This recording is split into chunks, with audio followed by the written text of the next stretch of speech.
Man, this is amazing. Maybe litigation is what this podcast needs to take us to the next level. Yeah, dude. We're going to make Intelli invest in us by suing them for my lung problems. I was thinking more of them suing us for these accusations. No. But well, folks, welcome to episode 47 of Soccer Situations. This episode is brought to you more than any other episode by Littlefoot Coffee. Littlefoot Coffee. You might notice we're not at home. If you've paid attention to us, and you probably do because you probably know us personally. Yep. If you're listening to this. Yeah, we're here at Littlefoot, at the warehouse, in the cabin, lounging. It's a really, actually nice lounge space. There's vibes in here. Yeah, this is a good vibe. This couch is surprisingly comfortable. And truly reminiscent of like grandma's couch. You know what I mean? Yeah, Rosie had a very specific vision in mind for this couch. Really? And she found it. The material can't be too soft. Nope. The arms have to be wood, so if you have to bump your elbow on the arms every now and then and be like, God, why does grandma furniture always have wood all over it? Yeah, why does it hurt to sit in? No, this thing's actually very comfortable. Yeah. We might have some technical difficulties this episode. We're using salvaged equipment from Hurricane Burbo. Yeah, we'll see. So far it's holding up. Both the interface and the Ableton push controller are pretty gross looking, but yeah, holding up. Yeah, full of asbestos, but they're still making the sounds we need. What I was going to say, we'll probably cut out all of this technical complaining nonsense that we're doing, but the benefit of being here is fresh off the tap Littlefoot Coffee. Look at that. Made myself a nice iced latte before we started. Yeah. A little oat milk iced latte with some Let's Stay Home tasty habanero chocolate syrup in there. Let's Stay Home is the brand. Let's Stay Home is the local brand. They make mixed drink stuff mostly. It's meant for cocktails, but it tastes very good in coffee. You trying to rope in more sponsors, Alex? Nice. Hey, shout outs to some people. Yeah. Some local business people as well. I'm just drinking cold brew as usual. I mean, cold brew is a standard. And if you don't think this is the best cold brew in town, go fuck yourself, because I've done all the research and it is. Yeah. There's almost no good cold brew in this town, in fact. It's shockingly lacking cold brew in this town, considering there's enough coffee here. Yeah, I'm such a basic bitch with my summertime coffee. I just want cold brew, and I want it to taste like chocolate milk, basically. Yeah, with no nice, complexity or acidity. Don't tell me about the Japanese ice pour over you have on. I don't want that. Yeah, that did happen at a local coffee shop. I visited once because I'm homeless. Yeah. Yeah, that was exactly what they offered me, and I said, I will take your hot batch brew, please. Right? Yeah, that's fine. Yeah, I'm not a huge fan of that pour over style myself. I know. It's okay. It does the trick, I guess. I understand why coffee enthusiasts like it, because it does bring more complexity to the cup. It makes sense. But I like sweet, simple, and refreshing. I'll say this as an ad, a continued ad for Littlefoot Coffee. I think people hate on cold brew because they get really shitty cold brew. Yeah. At most places, and they're like, it's really bitter. It's really like, it's so strong and gross. And it's like, I think people just get really bad cold brew. In Grand Rapids, I would say 60% of the time when I order cold brew, I'm not even served cold brew. Yeah, no, you're served iced coffee. Day old iced coffee. Day old hot coffee that's been chilled, or just straight up an Americano. Yeah. Which is, it's not the same thing. No. Also, cold brew's so easy, people. It's so easy. It's literally the easiest brew method you can do. It's just steeping coffee grounds in water over like 24 hours. Right. It's that simple. And it tastes delicious. But you got to use good coffee. And for that, use Littlefoot Coffee. All right, that's a nice 5-minute Littlefoot ad, right? Yeah. Let's do it. All right, folks, once again, welcome to episode 47. This week, Alex and I talk about the updates on our smashed house and what we've been doing since. Yeah, where we've been living since. We're going to catch you up on the European Championship knockout stages. And the transfer window pops open, and Alex is already getting a little bit of satisfaction out of it. Ready to go, Alex? Oh, yeah.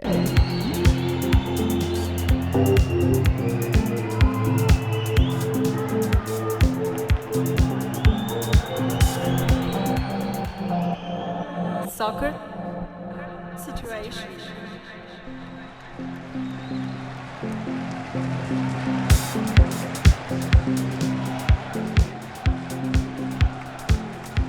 Welcome to the cabin at Littlefoot Coffee. Yes, we're here at the warehouse. These, sponsorship deals really pay off when you need them. Yeah, I guess so, right? Yeah, we needed the new home, Right. And here we are.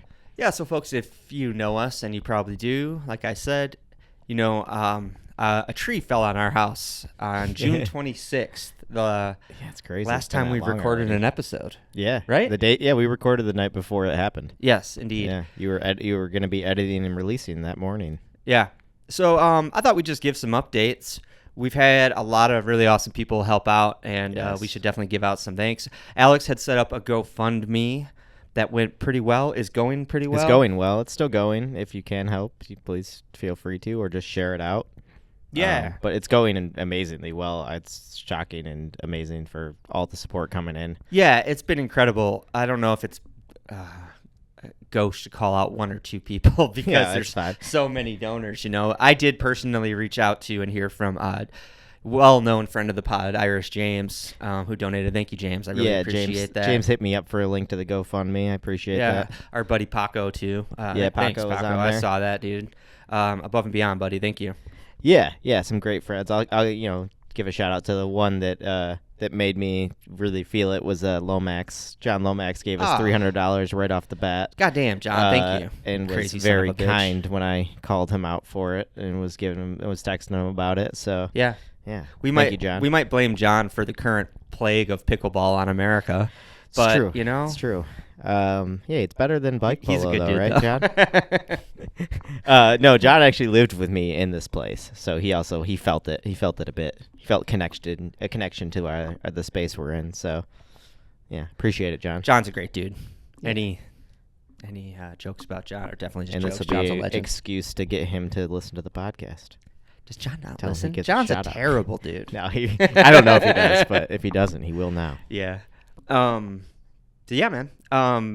The GoFundMe has been great. Our friend Josh has been absolutely massive in giving myself and my dad a space to stay in until Yeah. we can figure something out in the medium term. Yeah, he basically is giving us a place to stay for free for all of July, which is allowing us some time to figure out our lives and where we're going to be for the next few months. Yeah. So it's been very, very helpful, Josh. Yeah, I don't know if we need to shout it out, but Josh Taves of Dialed Coffee Services. Yes. What's his website? I think it is just Dialed Coffee Services or dialedcoffee.com. Look up Dialed Coffee. You'll find it. Or come to the Littlefoot warehouse and see him. He's here for a little while longer. He'll sell you extremely good coffee equipment. And he'll teach you how to use it I almost can't extremely believe well. how much I like Josh, considering how nerdy he is about coffee gear. I know. Those things usually clash in my world. He's a nerdy barista type. never- which yeah. isn't our favorite types in the industry. I like to think, But Josh I'm is a also- passionate barista, but I've never been on the tech side of it. Yeah. Never had that bug. Yeah. But Josh is incredible. He's great. He knows his stuff better than anyone out there. Yeah. From all aspects of it. I remember when he told me he was starting Dialed, I was like, that's going to be a huge success, obviously. Yeah. I've been Sure waiting for enough, somebody to do that in this area for a while now. Yeah. I knew it would be a smashing success because it's so lacking here. Right. So, yeah, I'm happy for him. I'm happy, and I'm glad he's the one to do it. He's a good guy. Yep. He is. Solid dude. Thanks, Josh, for everything. Yeah, seriously, You know? thank you. Somebody got himself a little movie pass to stay busy. Oh, yeah. Yeah. A cheap movie pass Because, exactly. because there's nothing else to do. I have literally nowhere to escape and be alone, Yeah. which will make me murder people if I don't. Yeah. And so I have Like a $20 movie pass. one of the greatest summers of my life, dude. Was the summer of the real movie pass back in the day, in like Yeah. 2017 when I lived in Too Texas. good to be true movie pass. A Texas summer when it's too hot to do literally anything. Can't live outside. You could subscribe to a movie pass and just go see a movie every single day for like. That one was like $9 a month, which Yeah, was that was insane, insane. and that's why they went out of business. But now, yeah, the Celebration Theater chain does it for like $22 a month, I think. Which is so cheap for being able to see three movies a week. 3 movies a week, so like 12 a month, which insane. is as many as you're gonna find that you want to see. Let's be honest. Yeah. But still insane. Yeah, I so mean, I've if been you doing really that. love a movie, go back and see it again. See it a million times. Daddy loves a movie. So like, yeah, it's pretty awesome. Yeah, on this list of movies I've seen, the first one, No Way Out, that's this sexy 80s movie that I watched on like Freevee or really? Tubi. That's funny. Yeah, it's funny because I watched it because of the Big Picture podcast. They did a Why does it recent sound so like familiar to Kevin me? Costner Hall of Fame. Oh, it's Kevin Costner movie? Yeah, it's an Okay. 80s Kevin Costner like thriller. Oh. That's pretty good. I don't want to say actually it's really good. Yeah. It has Sean Young from Blade Runner, this sexy babe that is very enigmatic babe from Blade Runner. Okay. And I don't want to say anything about it because there's awesome twists. Yeah, you don't want to ruin anything. At pretty early stages of the movie. And even though it's older, it doesn't seem like it's a movie that everybody's probably seen. I don't think so- anyone. No, So you're right. It's worth not giving out spoilers on that. Yeah, and it's a really sick movie. Don't Google it either because Yeah. the spoilers will come hot and heavy. Yeah, yeah. See No Way Out with Costner. They Just don't look it make up on- sexy movies anymore.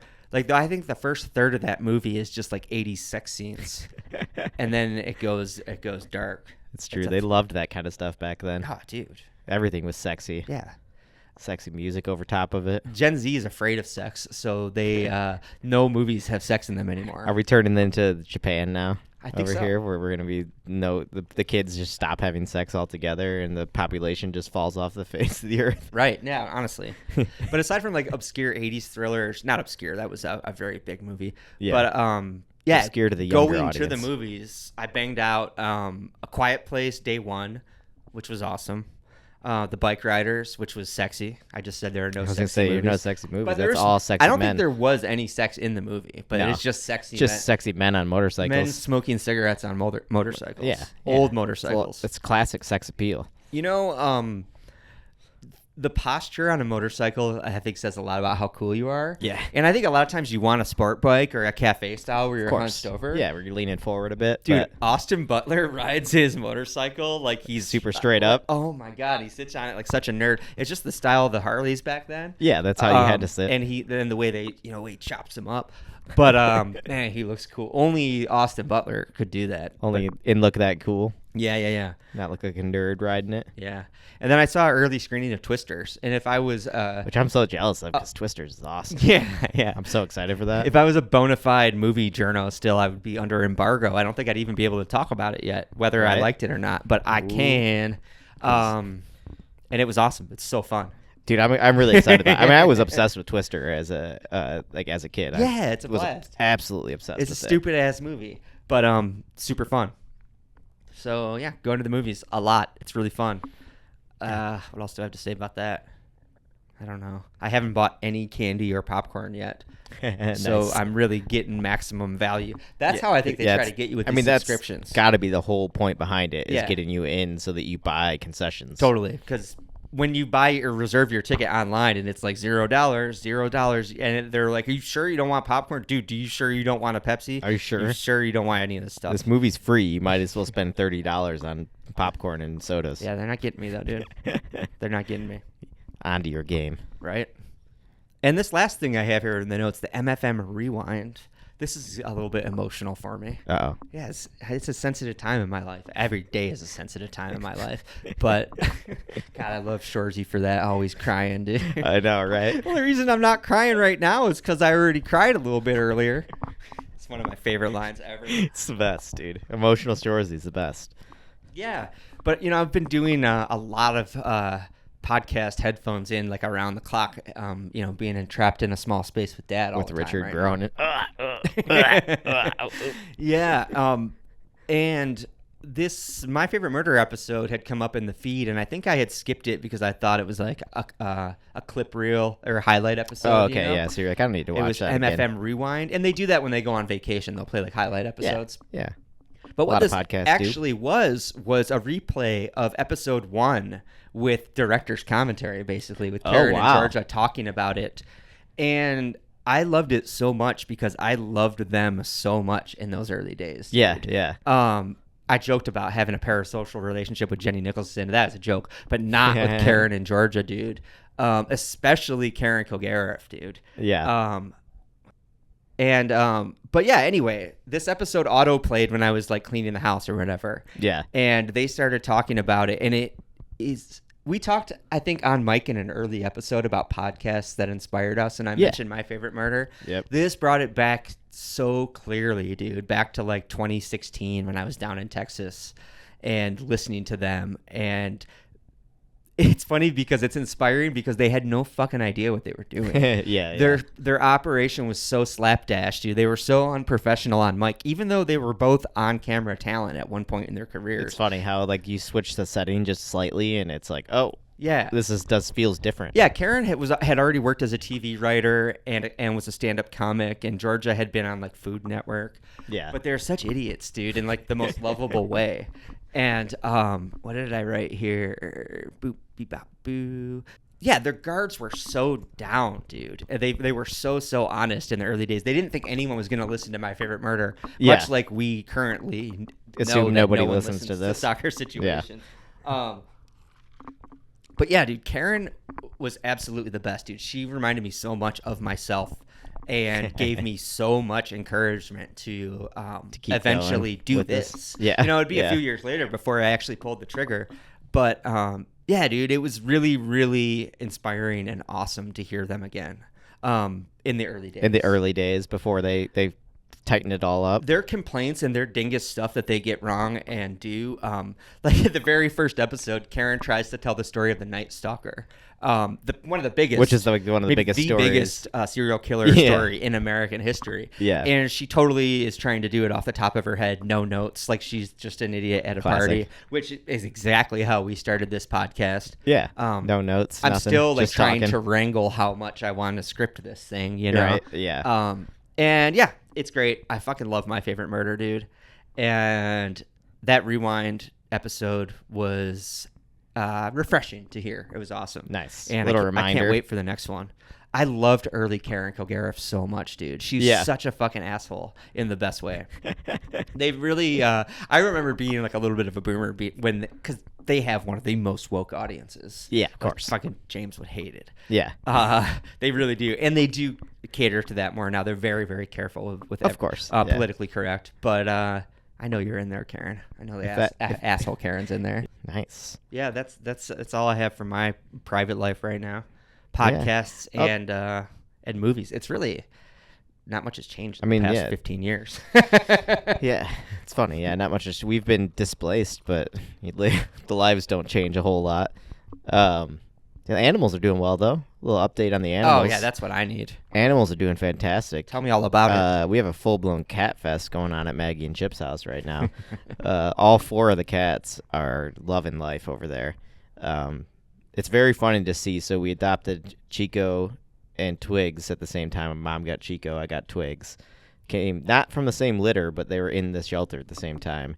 Very similar personalities. And then Gravy and Charlie, we're calling him. Sorry, guys, we're not going Weeby. I'm not saying that stupid It's word. a bad name.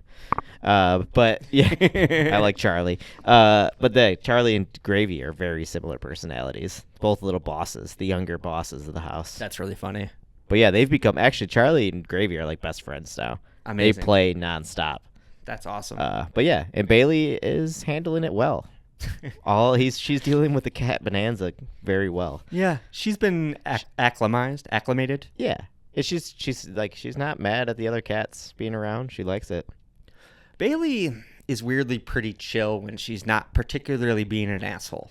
Yeah, You she know? gets fired up sometimes. Yeah, Or around her food. She does not like play around when it comes to food. that's true. She does, but she's also never like aggressive. She just gives them a little notice. Don't you go near my food. Yeah, I was nervous. I think when I first moved in, I saw her snap at one of the cats or so, and I thought she was being more aggressive than she actually. No, is. she just pushes them with her face. Yeah. She does not. She just bosses them around. Yeah. She's like a herding dog. right. Little nips and pushes. Nothing aggressive. Little Bailey girl, not Yep. so little Bailey girl. Not so little Bailey girl. Yeah, I think that's it though. Sweet. A little update on the animals. A little update on where we're at. Right on. We are getting by with a little help from our friends. Certainly. The Beatles. Fucking Beatles. Now I like the Beatles ever since Get Back. That's right. Oh yeah. Give me a 9-hour documentary on anybody, and I'll start to like them. Suddenly they sold you on it. Yeah, I have some kit notes down here. You want to talk about them? Yeah, let's do it. Little kick corner. Yeah, I didn't expand these as much as I wanted to, but I saw the new Lazio Mizuno kit on Instagram. Thought it looked pretty cool. Has a cool kind of print pattern across the front. I thought it was really funny. It has Japanese writing on the back of the neck. I can't remember what it means. Something not fascist, thankfully. Shockingly. But yeah, cool shirt. On the baby blue front, though, you sent me the new Napoli kit. Oh, yeah, right? Isn't that hot? Yeah, that brand is weird because their logo looks like it's a Walmart logo. Yeah, right? It doesn't look good. EA7. But at the same time, that kit looks fantastic. Yeah, a Lazio Very kit, classy. or not Lazio, I'm sorry. A Napoli kit, I think, is similar to how I was describing a Liverpool kit last week. Such a simple concept, and it just needs to be the right tone, and you just got to keep it simple, you know? No, for sure. And they did. They did it. They did it right. They nailed it. Looks really, really good. Let's talk about these Nike Elite Clubs. third kits. Yeah. Arsenal mercilessly dodging this. No, actually, this line of kits is pretty cool. I like almost all of them across the board. Nike is introducing a line of third kits for their elite club partners, which includes Liverpool, Tottenham, Chelsea, Inter, Barcelona, and Atletico Madrid. Still pretty solid lineup of teams they got. It is. It really is. And these Nike kits are doing something a little bit different. I think most notably they're rotating the swoosh 90 degrees. Yeah, which is interesting. Vertical swoosh, it looks like a defect, and it's a double, sort of a two-tone double stamped swoosh. I feel like they got to be taking inspiration from like their sneaker line. I feel like they've been doing a lot of like backwards swooshes, upside down stuff with their like fashion and sneaker stuff. That's true. And that stuff sells really well. So Yeah. maybe they're testing it out in the football market. Yeah. All of the coloration in the kits I've seen are kind of more like earth tony a little bit. Liverpool's is gray or they're slate. Tottenham's is a really nice green. They're all kind of really textural, complex prints. I like them, honestly, all the ones I've seen. If this is truly the last year of Liverpool and Nike's partnership, I'll be happy going out with that gray third kit. I'll buy it. Right? You know? Yeah, it's not bad. Yeah. They're being promoted with the phrase "We rise together," which I think is really stupid. That reminds me of like the Warrior catchphrase. I was going to say that that reminds me. It's fitting because Tottenham's one of their teams, but I was like, it's a very Tottenham feeling phrase to me. Right? We rise together. Yeah, as I noted here, I'm like, doesn't that seem to directly conflict with the idea of a sporting competition? Right? We all all- your elite clubs rising together. rise- They can't all be at the top. Right? That's not possible. But yeah, you were left out of that conversation. So let's talk about that tonal sort of kaleidoscope Arsenal third kit. That's very It's funny because I don't think Easter? is it this one? yeah, you're that's the talking one about? I was thinking. Yeah, so Is that I not don't think- official? No, I think this is the most official one so far. I was gonna say, but that I don't looks think like- I've even seen this yet. Oh, okay. I've seen the color scheme, like the colors that it was going to be, but I don't think I've actually seen it yet. I'm into it. You gotta follow footy headlines, dog. It's funny because I always use them for kits, but I never. Yeah. I gotta like stay up on that. I've been following it especially closely lately because I'm planning for a future episode. I've got a little spreadsheet of Best kits. of kits going on. Yeah. Nice. Yeah, I'm excited about announcing that episode, but I actually have a lot of pre-production legwork to do before we can do it. Nice. So I don't want to announce it until we have it in the bag. Yeah, that's fair. No, I'm into this though. I like these. I was a little like skeptical when the colors started to get because they put out the color palettes first of what our kits were gonna be. Yeah. But I'm into it. My complaint is the template black. I would like it to look a little bit crazier. I think the black kind of acts as like like hems it in and makes it brings it down to earth a little bit. Yeah, it's If it weird had- because some of these shots look blue and then some look black. I Like was gonna this looks say. blue in these, like those are trim, but then down in these like advertisement shots with rice in it, it's black. Okay. Yeah, I was just gonna say I think in a more interesting trim color, or even like a light trim color that played into the pastels, I was would gonna have made the say- shirt look truly wild. I kind of get what they were going for because they wanted the logos to pop They want off contrast. of that color. Yeah, they always want contrast. So I get it, but yeah, it still looks pretty good. it is still good. I'm not hating on it. Yeah, I think it's pretty sweet.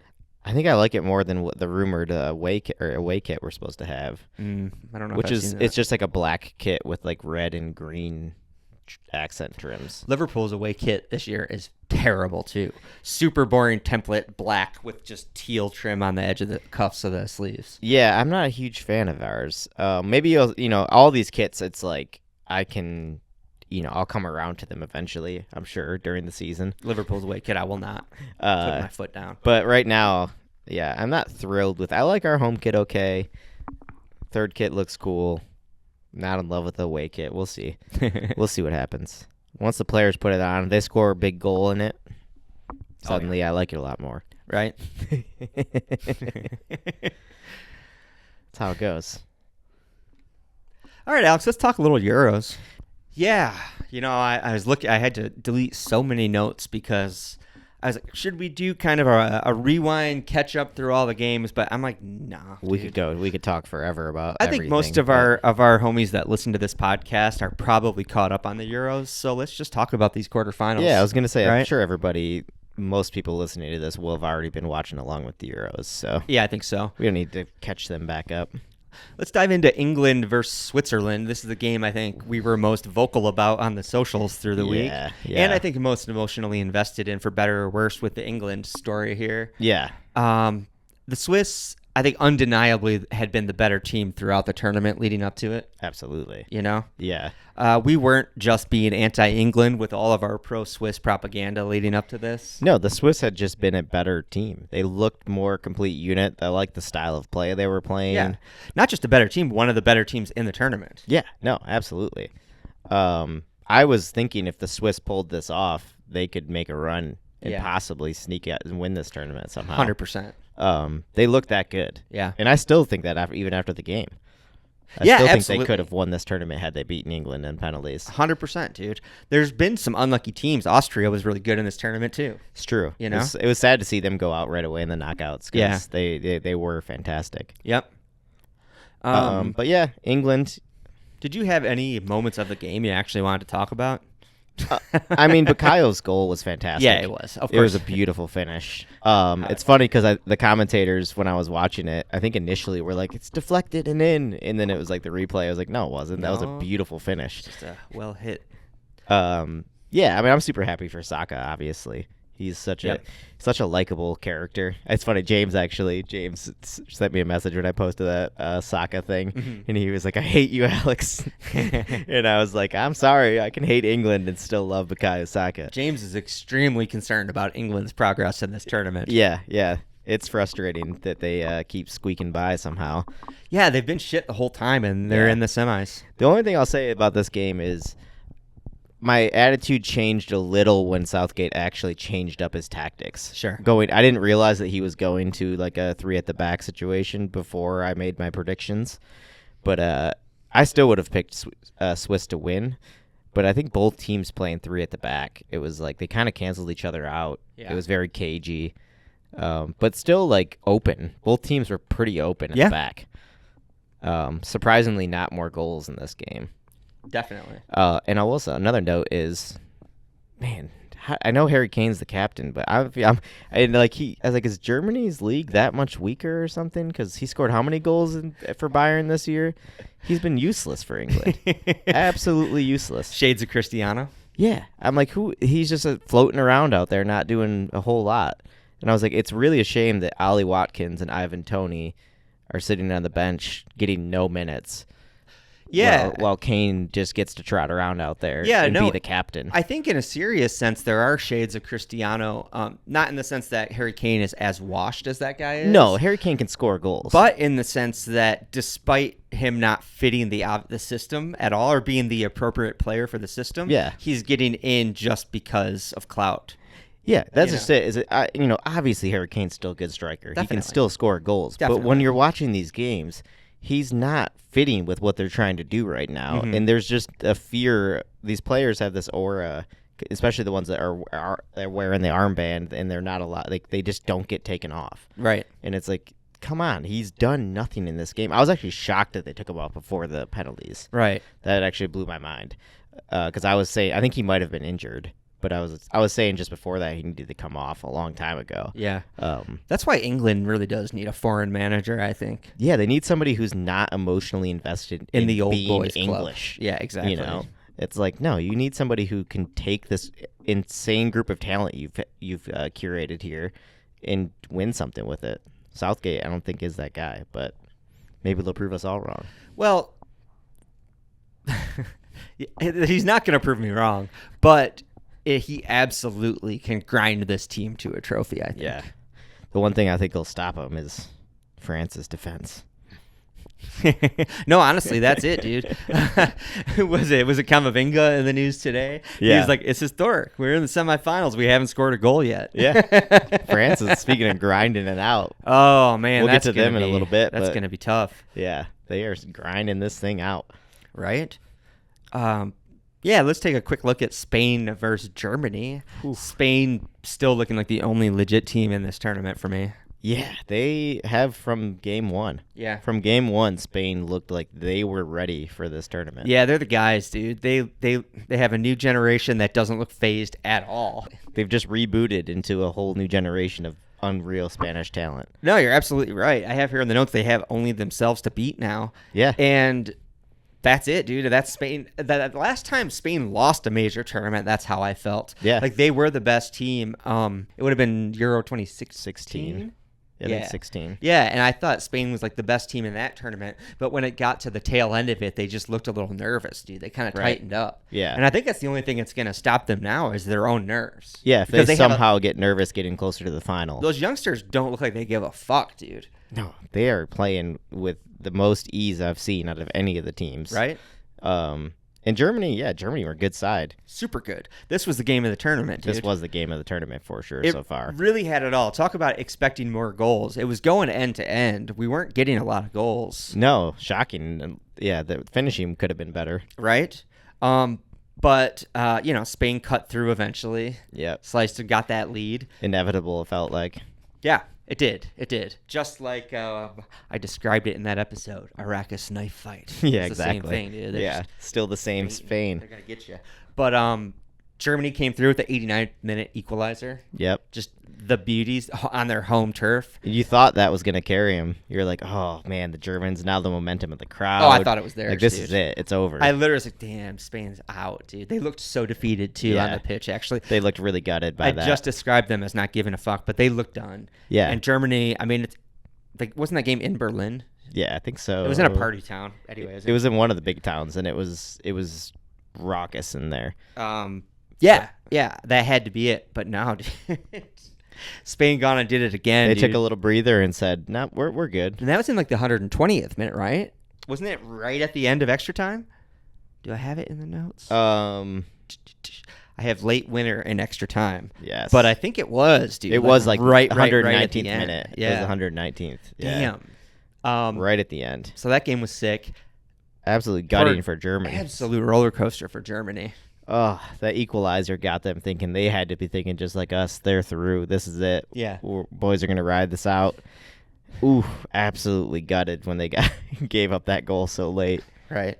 I saw a clip of fucking a bunch of Englishmen making fun of the Germans for being knocked out, and I was like, you sons of bitches, you don't have the right to do that yet. Y'all haven't proven shit yet. Exactly. Also, yeah, Spain is lucky they got that goal when they did, because the Germans are lethal from the penalty spot. I know. I was actually really bummed because I wanted to see That shootout. Yeah, and I almost never want to see a shootout, but I was like, this one's actually going to be interesting. It's very interesting because the Germans are like classically cold and German from the spot. You got nothing but snipers on both Yeah. ends of the shooters. Yep. And then you got two of the most, like, these keepers just been killing it in They've the been tournament. unreal. Yeah.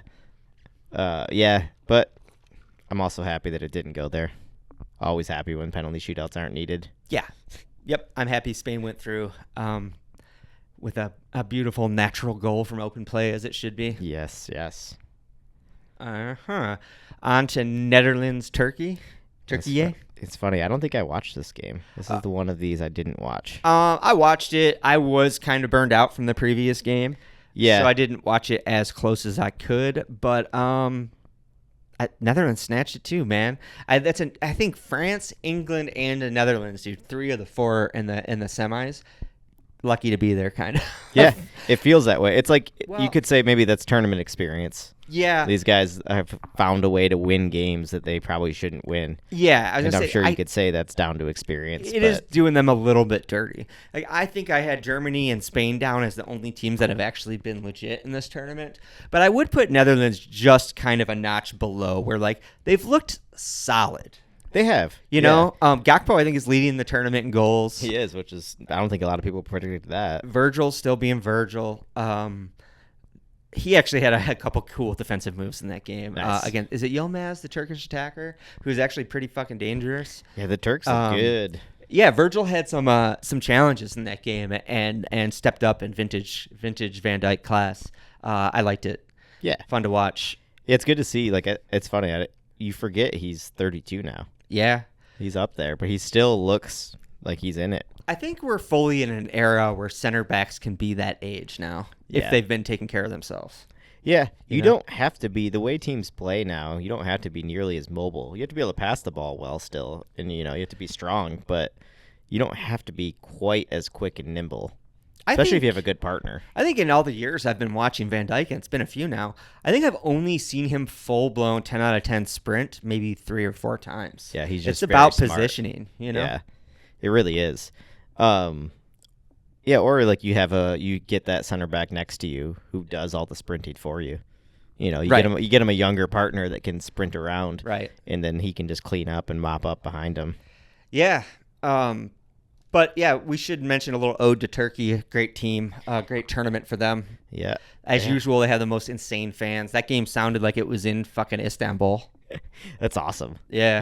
Yeah, they always bring. I can't remember the number of fans they said that were going to be in the city from Turkey though, but it was an obscene number. Well, Netherlands had a famously huge crowd too, massive following. But the Turks just outshouted them, man. It was wild. Yeah, I think but I think they said I can't remember which city now it was in Germany. Do you remember where they played? I can't. But I think they said there was a ton of Turkish residents that live in that there, city. yeah. So they had like a massive following there already. Yeah, Turkish Germans. I mean, Yeah, that's yeah. the thing. Exactly.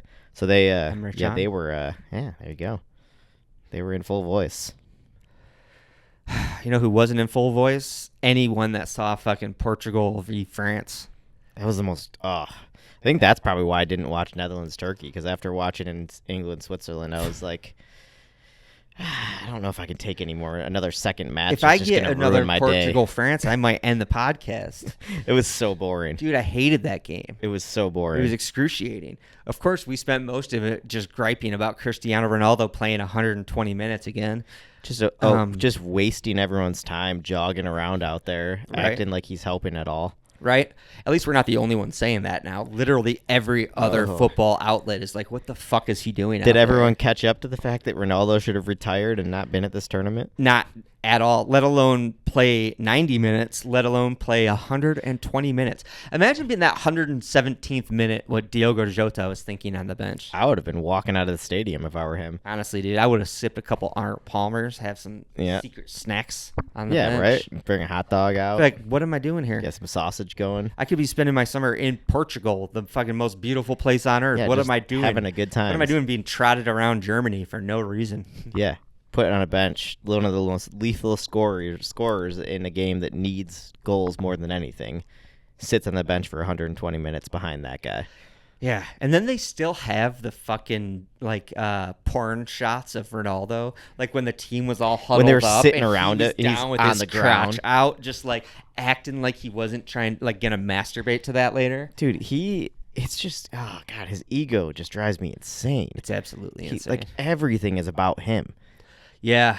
And I feel like we've leaned too heavy on it on the podcast. Of course, yeah. But this past week, it's been hard not to. No. It's really been a spotlight Also, on what a douchebag he is. Thankfully, the rest of the world's catching on after that performance, because he did not do anything Yeah. in that game. We were the only ones with the balls enough to say it before we had the proof in the pudding, Alex. Yeah. And now look at people. We were right. He's past it. Well, listen, we all know he scored great goals in his time. But guess what? Everyone has their moment where they got to give it up. Ronaldo, give it up. You're done.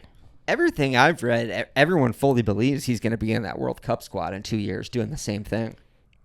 Dude, they got to ship Martinez out of there. If he's willing to even consider bringing Ronaldo to a tournament like that, which it's insane. Clearly, he's not wearing the pants in that relationship, dude, because I think a first-time watcher of the game could have noted that Ronaldo was not contributing to that team. He contributed nothing. Anytime the ball was played up to him, he just got absolutely bossed by Saliba and Upamecano. Dude. Just absolutely bossed. That was pretty with such satisfying, ease. actually. It was fun. That was actually the highlight. Anytime Ronaldo did get the ball, how easily he was marshaled by a modern center back. Yeah, he got bullied by those center backs for 120 minutes, which is kind of fun to watch, I guess. There's been no more mention of his 44 goals in the Saudi League. Yep, that got dropped after the first game. All right, enough Ronaldo. That is the end of the notes. That's why we've been lingering on him so long. I get left dead space for us to just go off on Ronnie. Yeah, thank you. Well, we could talk a little bit about France, though. Let's talk about France's weird path. There are no goals from open play. Yeah, France making it through to the semis without scoring a goal. Mbappe being pretty clearly affected by the mask. Definitely not himself. Yeah, you could say even in that game, I was also saying that they should have pulled Mbappe off a lot earlier than they did. You did indeed. I was not happy with how long he played because he was clearly just not there. Like, obviously, Mbappe is unreal, but he was clearly not. He was a shell of the man that he was. No, dude. Yeah, he was making dribbles into the box like he's fucking Antony playing for Man United. Yeah, and when you're France, it's like you have an embarrassment of riches. Yeah. You can sit him out and still make it through. Right. Put somebody out there who's 100%. You have so much talent. Yeah, that France team, boy, we need them to take care of England. Yeah. This is, once again, it's like watching Tottenham versus City. Like, what's going to happen here? Honestly, I think they will. I think their defense, honestly, is strong enough to hold England out. And I think the French take extra motivation against England, right? Yeah, I think they really don't like the English either. If you're French, call in. Let us know. Yeah, let us know. Let us know how much you hate the English. But no, I really think France's defense is the best in the tournament by far. And you have N'Golo Kante sitting in front of them. Mm-hmm. Like, I get why they're just getting through on like 0-0s and 1-1 or 1-0s and penalties and yeah, I think I saw Arsenal fans getting excited. Like, is William Saliba going to be the first defender to like win a golden ball in so long? MVP of the tournament with just keeping clean sheets. That'd be amazing. It'd be amazing if they gave it to a center back that didn't score at all, that just had unreal defensive stats. Who else is a contender right now? I don't know. Well, I mean, Gakpo's got to be up there. Yeah. Saka maybe for England if England makes it through. Sure. What's Yamal? Yeah, for Spain. For Spain, definitely. Spain's got to have a few. Yeah, exactly. I was trying to think who in that midfield, but Spain, in classic Spain fashion, they're spreading that ball around so much it's hard to pick one out. Yeah, every game one of them steps up differently. I think Williams and Yamal Nico Williams have both been eye-catching just from the nature of the position they play. You know, they're always taking guys on, so you notice them. That's just it. Is I think normally we see a player like that win the tournament, right. MVP, and we probably will again. But yeah, it's interesting. It'll come down to who wins it. Yeah, for sure. At this point, if the Dutch win, it'll be Gakpo. You know what I mean? Yeah, English win, it'll probably be Saka. The French win, that'll be interesting though, because that's when it's actually like no one's scoring for them. So who's going to be there? Kante, Upamecano, or Saliba, or Saliba. One of the center backs. I mean, if they go through the tournament without conceding, one of the center backs, right? Has to be. They has to. Yeah, those two just don't give it to the keeper. He have didn't been do bossing. anything. No, he's not big. I mean, he's been good. But, yeah, I know. But those center backs have been dominant. Yeah. All right. Oh, do we want to talk about this beautiful boy? Oh yeah. We did promise transfer window. Transfer window's open. Let's pop. Yeah, that transfer window is thrown wide open, and Arsenal are making moves that I predicted Liverpool were going to make, and I'm not even mad about it. So I'm proud of myself. Yeah. This is one I didn't see coming because you were talking about him from the beginning of the tournament, the Calafiori. Yeah, the Italian center back. He's a good-looking guy. He's tall and lanky. His game reminds me a lot of Joel Matip. So when he was linked with Liverpool, I thought that makes sense. Yeah, he would fit well in that same mold. Mm-hmm. But yeah, Arsenal have swooped in, and it seems like are very close to sealing a deal. It's not official yet, but they're close, according to Fabrizio Romano. Yeah, that's a good move. There's always one player that catches your eye in a tournament, and this was the one for me this year. Yeah, I think, obviously having my eyes focused on center backs, Exactly. It's funny because I was not focused on center backs. I was looking at Nico Williams thinking, yeah, we need a left side attacker. Nico Williams looks amazing. Let's put some money down there. And maybe it's just because he was out of the tournament earlier, but Calafiore seems like that's going to be our first deal. Didn't see that coming. That's a nice one, dude. Yeah, I really do think he's going to probably play left back this year for us. Sure. I think he's going to be converted to a left back. I think he's played quite a bit of fullback in Italy too. Oh, okay. He can play across the back. Yeah, I'm assuming that's what he'll be used just because Gabriel and Saliba already have a pretty solid partnership. Yep. Any other big... Oh, actually, I was looking at Sky Sports. It seems like Zierke to United is close to being done. Interesting. Another Bologna player on the move. Hey, look at this. We got red hot right off the presses right now. Bayern Munich confirmed the $60 million signing of Olise. Oh, Elise's on his way to Bayern, huh? Yeah, For look at 60 that. mil, nice. Interesting. Good for Palace. Yeah. That's a good cash chunk for them. Yeah. It's a bummer though. They're gonna lose Elise and Eze this season. Yeah. Probably. Yeah, they will. You got a they feel for 'em. Well, I wonder what that means for Eze if they will let them both go. That's true. I mean, it's gonna be some serious shopping for them if they do, because they're gonna probably make 110, 120 million out of those two players. So they could do some serious shopping. As for Liverpool in the transfer window, the only news I really have is that Arne Slot recently hosted his first press conference, and our sporting director, Richard Hughes, did the press conference alongside him, which is interesting because there's kind of a new corporate structure there where Slot's just a head Feels coach. different. And transfer questions were directed to Hughes. Yeah. Interesting. And all he basically said was he expects this window to be busier later in the window. Okay. He's expecting mid August to pop off because of the tournament. The tournaments, yeah, that makes sense. Yeah, a pretty simple answer. There's not. I mean, Yeah, it's pretty basic stuff, but Yeah. it makes sense. Yeah. For his part, Slot mostly emphasized the quality of the squad he inherited. Yeah. He's like, this isn't really the kind of situation where we need a rebuild. So Yeah, I'm he's not coming into a great squad. So Yeah, I wouldn't expect more than 1 or 2 for Liverpool. Yeah. So I mean, that's good. Yeah. I mean, 1 or 2 is really all you need in the summer to get you excited enough for especially at this point when your team is good. It's only when you're really in the dumps when you were like hoping for like 3 to 5 signings to really turn things around. Yeah, I remember when I was younger wanting that. You want 3 or 4 signings, 4 or 5 a summer. Yeah. But having been in those positions, in hindsight, you realize that means your team's in pretty fucking bad shape, bro. If Yeah, you're bringing in that realistically, many you do players. not want to be in that situation where you need to buy, like No. Chelsea buying like 6 players in the summer. I loved honestly, it was one of the best side effects of the Klopp era at the height of it. There was a 3 or 4 year period where I didn't give a fuck about transfer windows. Yeah, I yeah. didn't even hardly follow transfer news. I was like, no, we're good. Who's going to improve us right now? Exactly. Nobody.